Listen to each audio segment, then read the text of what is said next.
Morning class, how are you all? I hope all are good. I was seeing your SST teacher from Smart Indian Model School. As you know, I have started a chapter second in history, the nationalism in India. So as I told you about this chapter, this is very important for you, and I have explained about some paragraphs, and now we are talking about this paragraph. And I told you many things regarding this chapter. You know very well. I asked many questions, so 2 or 3 students has given the answer very correct. So again, we are starting this chapter. Okay.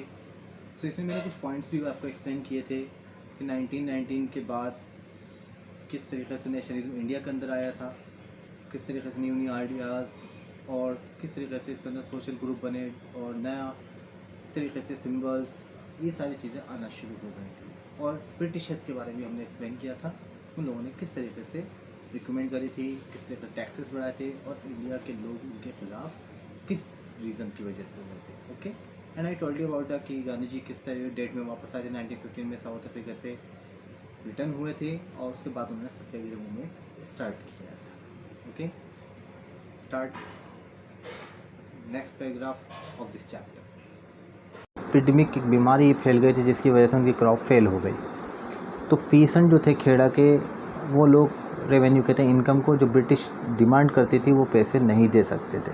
क्यों नहीं दे सकते थे? क्योंकि अगर वो crops जो आती थी उसको काट के और जो पैसे आते थे उससे वो ब्रिटिश की डिमांड को पूरा करते थे। अब उनको पैसे नहीं मिल पा रहे थे तो इससे उन लोगों को वो पे नहीं कर पाते। तो क्या हुआ, कलेक्शन नहीं हो पा रहा था। वो चाह रहे थे कि ब्रिटिश जो है वो उन टैक्स जो है वो उसको कम कर दे। In 1980 Mahatma Gandhi went to Ahmedabad to organise satyagraha movement amongst cotton mill workers. फिर वही हुआ कि 1918 में महात्मा गांधी कहाँ चले गए? अहमदाबाद चले गए। वहाँ पर जो कॉटन मिल के जो वर्कर्स थे उन लोगों को इंस्पायर किया, एक मूवमेंट वहीं पे भी चलाया सत्याग्रह, और उन लोगों को स्टार्ट किया कि जो कॉटन मिल वर्कर्स हैं उन लोगों ने को भी इंस्पायर किया और उन्होंने को भी ब्रिटिश के ख़िलाफ़ खड़ा कर दिया। So I hope everything is clear to all till here.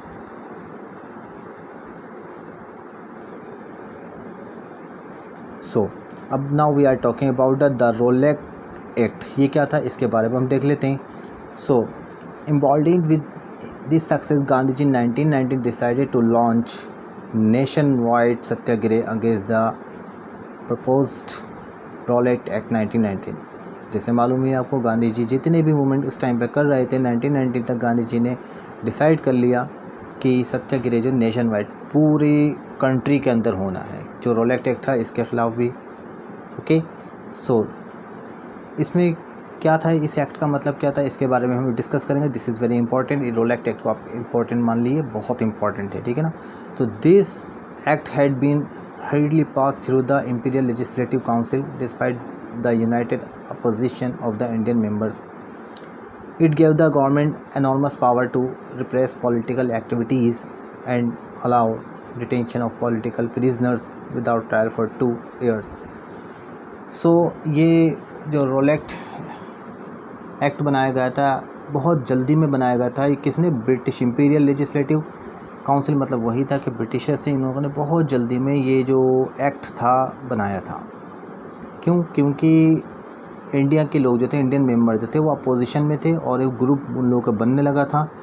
इस एक्ट को इसलिए पास किया गया था कि जितने भी पॉलिटिकल लीडर्स हैं उनको 2 साल के लिए जेल में डाल दिया जाएगा बिना कोर्ट में लिए जाए। बस ना कुछ हुआ, उनको बस अरेस्ट करते थे और 2 साल के लिए उनको प्रिजनर के रूप में जेल में डाल दिया करते थे, राइट। तो बस इस एक्ट का मतलब ये था। तो Mahatma Gandhi wanted non violent civil obedience against such unjust laws which would start with the hartal on 6 April. तो गांधी जी चाहते थे कि नॉन वायलेंस हो, सिविल डिसोबीडियंस हम बस कहना नहीं मानेंगे, कोई नॉन वायलेंस होगा, कोई नई लड़ाई झगड़ा होगा और जो अन्याय के ख़िलाफ़ हम चलेंगे और 6 अप्रैल को हड़ताल कर देंगे। तो रोलेट एक्ट हमने क्या बताया? इसमें बताया हमने कि ये एक ऐसा एक्ट था जिसमें ब्रिटिश गवर्नमेंट ने बहुत जल्दी में पास किया था और जितने भी पॉलिटिकल लीडर्स थे उन लोगों को जेल में डालना था बिना 2 साल के नहीं है और बिना कोई केस चलाए, ठीक है ना, बस अरेस्ट करते थे और उनको जेल में डाल दिया करते। तो ब्रिटिश गवर्नमेंट का ये जो एक्ट है बहुत ज़्यादा गलत था, गांधी जी इसके ख़िलाफ़ खड़े हो गए थे, right. So I hope everything is clear till here. यहाँ तक सारा क्लियर हो गया होगा।